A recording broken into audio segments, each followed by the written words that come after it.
Bom, primeiramente, sempre que eu passava por aqui e eu via essa situação desse prédio, isso me doía o coração. E uma certa vez eu fui para Iguaçu, para o trabalho, e ali em Bom Jesus do Norte, logo na primeira rua, curvando em direção, tinha um prédio, parece que um antigo armazém, estava lá em 1920. Quando eu retorno, eu observo que aquele prédio estava abaixo. E aquilo ali me abalou profundamente, porque esse prédio, eu pensei, e se acontecer a mesma coisa?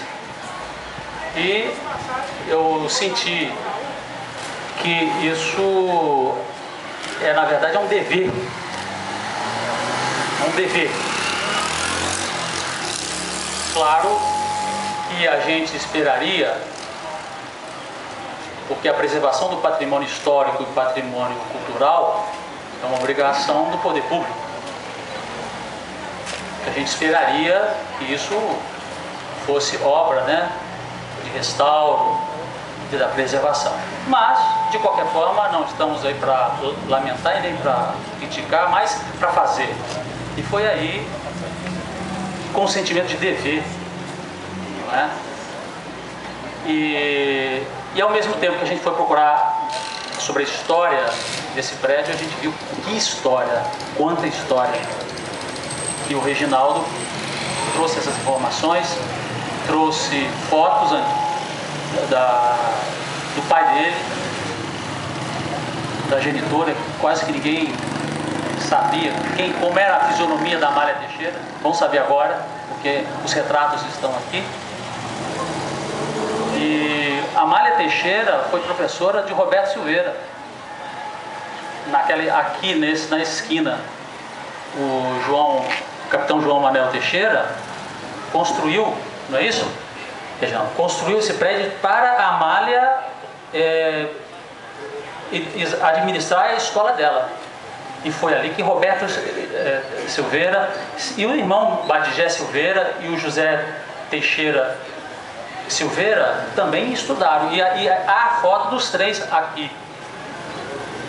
Aqui é um solo sagrado. Eu estava vendo uma foto da época de 1939. Isso aqui era uma coisa maravilhosa, magnífica. Os libaneses se estabeleceram aqui nessa rua, trouxeram a prosperidade, e havia a ponte que facilitava exatamente o trânsito das pessoas, e a riqueza fluía.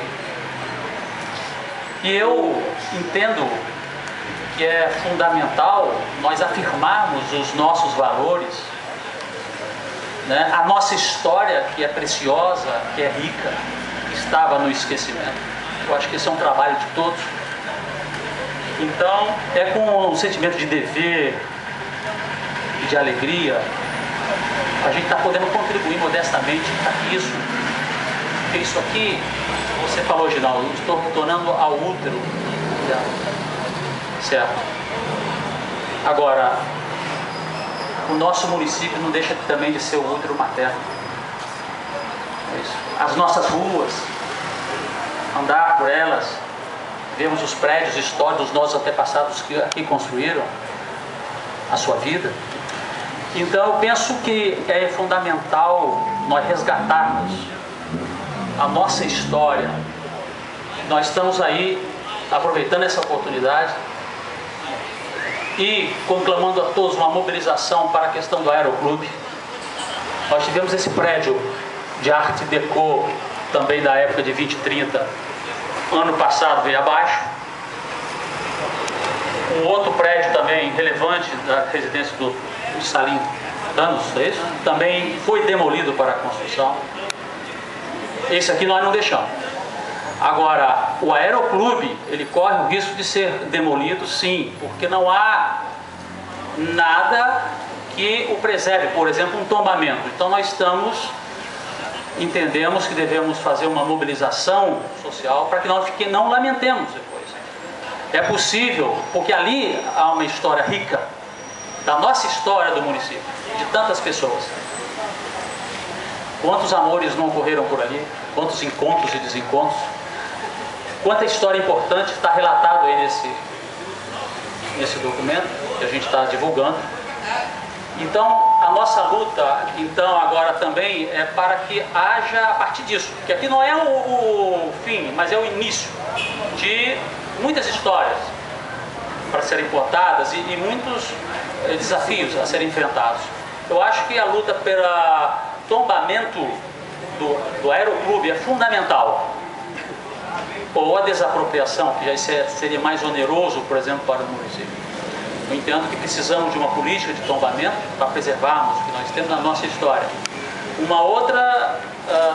Outro também movimento que nós estamos encabeçando é a questão do fórum.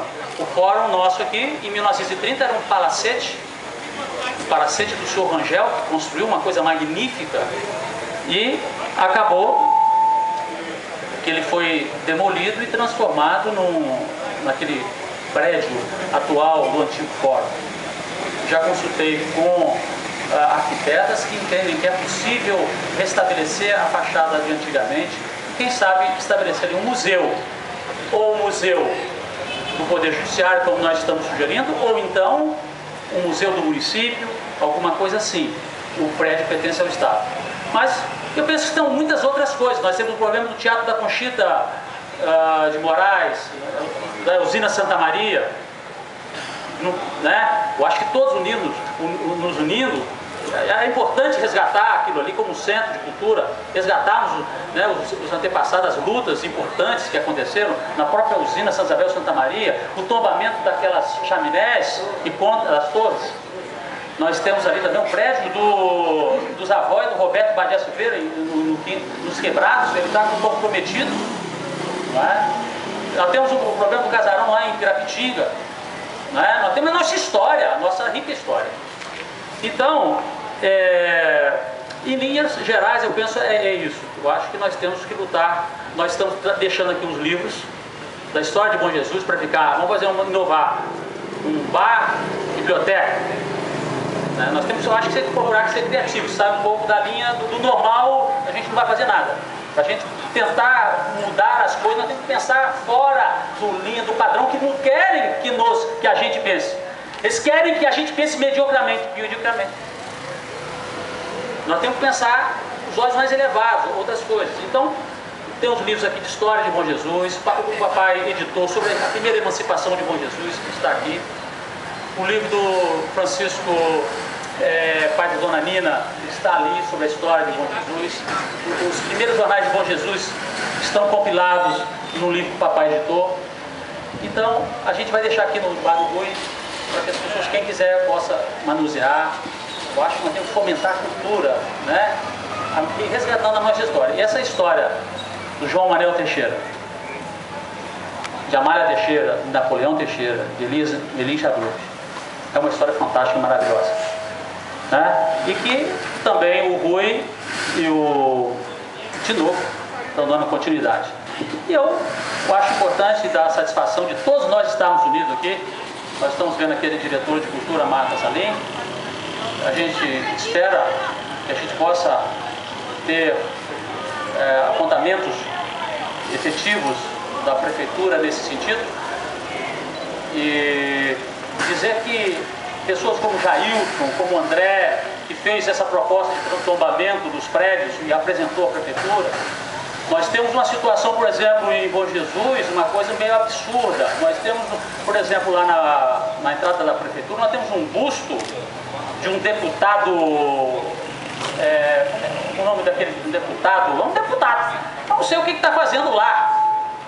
É uma excrescência, porque ali estão quem? São os prefeitos.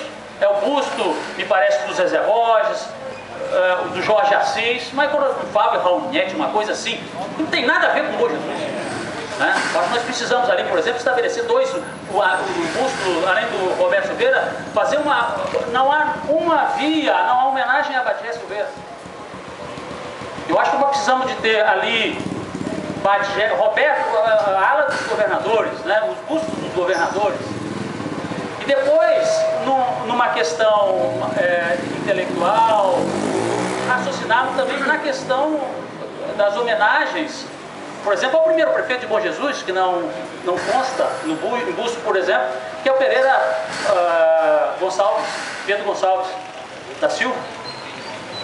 Eu acho que talvez poucas pessoas saibam, mas em Bom Jesus foi emancipado, tornou-se município em 25 de dezembro de 1890. E quem baixou o ato foi o governador Portela.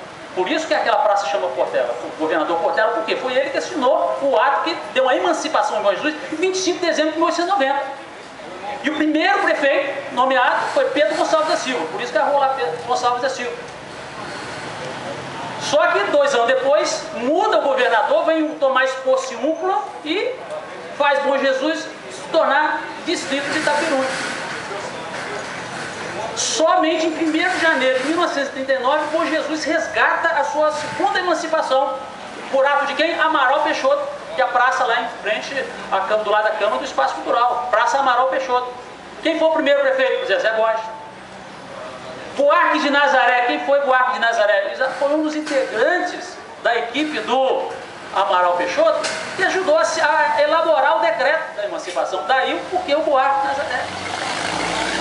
Então, existem muitos nomes de ruas, de vias, que precisam ser resgatados para a gente saber quem são a grande contribuição dessas pessoas.